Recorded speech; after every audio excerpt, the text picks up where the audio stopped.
ৰঙালী বিহুতি আদৰ ৰঙালী বিহুতি হাদৰ মইনা তুমি সদু ভনী ককা আইতাদি মৰম মইনা তুমি সদু ভনী ককা আইতাদি মৰম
অকণমান আগলৈ মাত্ৰ 1 মিনিট সময় ল'ম যদিও সময় তাকৰ অকণমান দলটো আগলৈ আহক নাচনীগৰাকী আহক আগলৈ মাতিছোঁ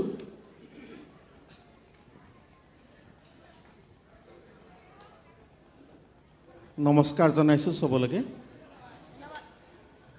কথাটো হৈছে কি সময় বেছি নলওঁ মাত্ৰ 1 মিনিট লৈছোঁ নকলে নহয় কাৰণে কৈছোঁ কেইটামান কথা যিহেতু আমি প্ৰতিযোগিতালৈ আহিছোঁ মোৰ আটাইতকৈ ভাল লগা কথাটো হ'ল নামতিগৰাকী কণ্ঠটো খুব সুন্দৰ ধন্যবাদ জনাইছোঁ খুব সুন্দৰ কণ্ঠ কিন্তু একেবাৰে মই আঘাত পোৱা এটা কথা ক'ব বিচাৰিছোঁ সেইটো হৈছে নাচনীগৰাকীৰ ভৱিষ্যতৰ স্বাৰ্থত অসমীয়া জাতিটোৰ স্বাৰ্থত আৰু সংস্কৃতিৰ স্বাৰ্থত সেই কথাটো হৈছে আপোনালোকে গম নাপাবও পাৰে নেপথ্যত যদি নাচনীগৰাকীৰ কোনোবা অভিভাৱক বা গুৰু আছে মই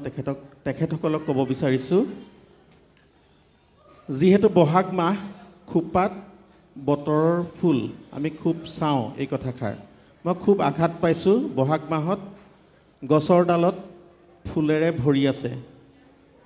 নাচনীগৰাকীয়ে দেখাই দিয়া হওক ফুলপাহ খোপাত কি ফুল মাৰিছা কি ফুল মাৰিছা কপৌ ফুল অকণমান দেখাই দিয়া খোপাটো দেখাই দিয়া দৰ্শকক দেখাই দিয়া এই প্লাষ্টিকৰ ফুল মই পুনৰবাৰ কৈছোঁ বিতৰ্কলৈ আহিব নালাগে অসমীয়া জাতিটোৰ স্বাৰ্থত সংস্কৃতিৰ স্বাৰ্থত আৰু নাচনীগৰাকীৰ ভৱিষ্যতৰ স্বাৰ্থত কৰিছোঁ এই প্লাষ্টিকৰ ফুলটো আপোনালোকে কিন্তু বৰ্জন কৰিব হ'বনে বাৰু বেয়া পাইছে নেকি কোৱাৰ বাবে আৰু দ্বিতীয় কথাটো হৈছে কোনোবাই শিকাইছে নে নিশিকাইছে মই নাজানো এই যে ইউটিউব গুৰু বুলি আছে ইউটিউবৰ পৰা কিছুমান অনুকৰণ আপোনাৰভাৱে নকৰিব মোৰ অনুৰোধ বিনম্ৰ অনুৰোধ এই যে নামৰ যিটো নিৰ্বাচন গগনা নামষাৰ ইমান ধুনীয়া গাইছে এই বয়স চাই পেলাই দেশ মাই কিবা মাই এইবিলাক কিন্তু নাচনীগৰাকীৰ বয়স চাই আপোনালোকে এইবিলাক নকৰিব মই পুনৰবাৰ কৈছোঁ একো নাজানো বিহুৰ বিষয়ে কিন্তু সততে যিকেইটা কথা মনলৈ আহিছে কথাকেইটা কৈ দিছোঁ বাকী ক'বলগীয়া নাই গগনা পাত বজাওঁতে মাইকৰ ওচৰলৈ আহি বজাবা নাচটো অকণমান হ'লেও ভাল দেখিছোঁ কাৰণেহে কথাকেইটা নাচনীগৰাকীৰ ভৱিষ্যতৰ স্বাৰ্থত কৈছোঁ ভৱিষ্যতে যাতে খোপাত বিশেষকৈ বহাগ মাহত বতৰৰ ফুল দেখোঁ প্লাষ্টিকৰ ফুল নেদেখোঁ আৰু স্ক্ৰিপ্ট বুলি কৈছোঁ আজিকালি স্ক্ৰিপ্ট হৈ গৈছে খুব দুখৰ কথা এই দেহমাই এই শব্দটোৰ আঁতৰাই ভনীতি বুলি ক'লেও যথেষ্ট হ'ব বেয়া পাইছে নেকি আপোনালোকে যে কি নহওক মই কণমানিগৰাকীৰ ভৱিষ্যত উত্তৰোত্তৰ কামনা কৰিছোঁ ধন্যবাদ